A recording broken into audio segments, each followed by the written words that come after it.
In today's discussion, I want to share some ideas about money, debt, and the possible changes in our economy. I will use very simple words so that everyone can understand. This talk covers topics such as how central banks work, what government policies mean, and what might happen during an economic downturn. Please like and subscribe if you enjoy this explanation. Our modern economy faces many challenges that affect both individuals and the government. One major issue is the growing amount of debt. Debt means that people, companies, and governments borrow money that must be repaid later with interest.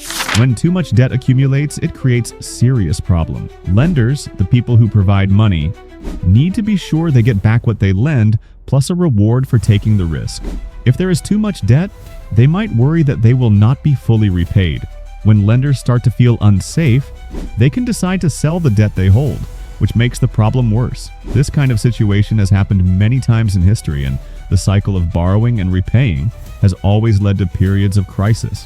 One warning sign in our economy is when central banks, such as the Federal Reserve, begin buying bonds again. Bonds are like IOUs that governments and companies issue when they borrow money. When central banks buy bonds, they usually do so by creating new money, a process known as money printing.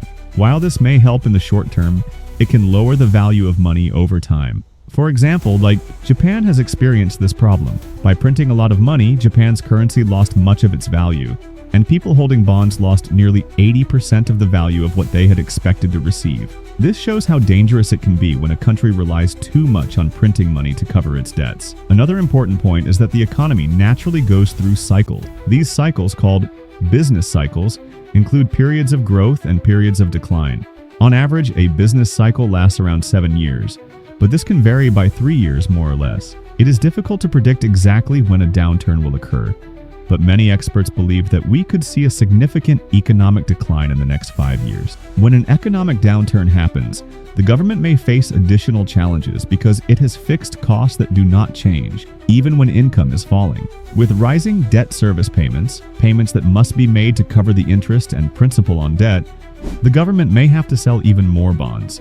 This could further destabilize the economy. To protect ourselves during these uncertain times, it is wise to think about how we invest our money.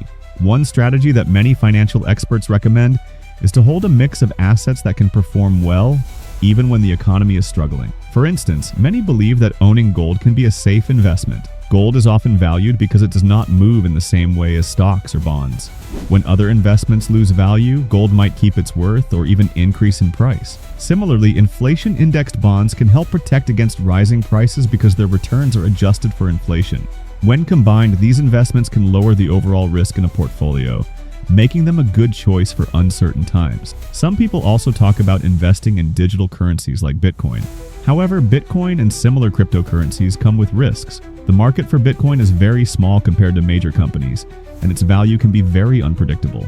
Moreover, governments can regulate or tax digital currencies, which might reduce the freedom and privacy that some users expect. For these reasons, many experts advise caution when considering digital currencies. Instead of putting a large amount of money into Bitcoin, it may be safer to have only a small portion of your investments in it, while focusing more on traditional assets like gold. Monetary policy is the method by which governments and central banks manage the supply of money and set interest rates. When governments borrow money, they must choose interest rates that attract lenders, but do not burden borrowers too much. If interest rates are set too high, borrowers will struggle to repay their loans, and economic growth may slow down. Conversely, if interest rates are too low, lenders might not receive enough return on their investments, which can hurt the value of money. This delicate balance is very difficult to maintain, and it is one of the most important challenges in managing an economy. History shows us that when a government is faced with too much debt, it often has to choose between repaying that debt with money that still holds its value, or by printing new money. Printing new money may seem like an easy solution, but it usually leads to inflation. Inflation means that the overall price of goods and services goes up, and the money in your pocket is worth less than before. This process reduces the purchasing power of everyone in the economy and makes it more expensive to live. The same pattern has been observed time and again, and it reminds us that there is no simple fix for a system overloaded with debt. Political disagreements also add to economic uncertainty. Different political groups have different ideas on how to handle the economy. Some want strict rules and less borrowing, while others are willing to borrow more to invest in future growth. These differences can create instability, making it harder for the government to make clear decisions. When people lose trust in the government's ability to manage the economy, they may reduce their spending and become more cautious. This cautious behavior can slow economic growth even further and may lead to more conflicts or sudden changes in leadership. Another aspect of our economy is the way governments collect and spend money. Taxes are one of the main sources of income for governments, and they use this money to pay for public services and to settle debts. However, if government spending rises too much or if tax revenues fall, the government must borrow more money. This extra borrowing increases the overall debt and can create a cycle that is hard to break. The balance between collecting taxes and spending wisely is very important for keeping the economy stable. Natural events like floods, droughts, or pandemics can also impact our economy. And when disasters occur, governments often need to quickly spend large amounts of money to help communities recover. This extra spending can increase government debt and strain the economy, putting pressure on the whole financial system. These events show that our economy is influenced by both human choices and natural forces. Technology has also changed the way we work and live. New inventions have brought about great improvements, but they also come with uncertainty. For example, while new technology can create jobs and improve efficiency, it can also render older industries obsolete. This means that while there are great opportunities for growth, there are also risks. Investors must be careful and spread their investments across different areas to protect themselves from sudden changes. Diversifying investments in technology, along with other sectors, is a wise strategy to manage risk. For individuals and families, managing money carefully is very important. Relying on one income source or investing everything in one asset is risky. Many experts suggest building multiple streams of income. This might mean earning money from a job, investments, and a small business. Spreading out your income sources helps protect you if one source fails, especially during tough times. Saving money is as important as investing it. Set aside enough cash for emergencies like housing, food, healthcare, or education. This reserve helps you avoid debt when unexpected expenses arise. At the same time, invest part of your savings in assets that can grow over time. Balancing security and growth is key for long-term financial stability.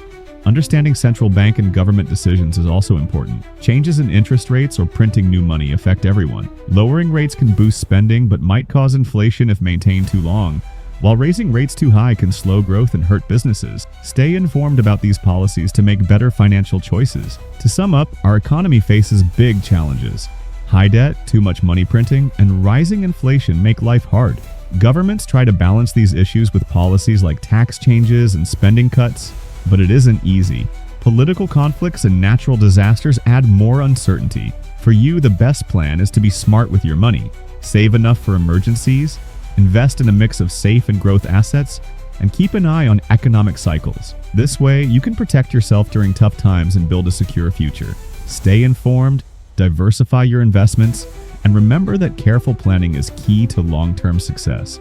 Thank you for reading, and please like and subscribe for more simple explanation. Plan carefully today to secure a bright, stable future and enjoy lasting financial freedom.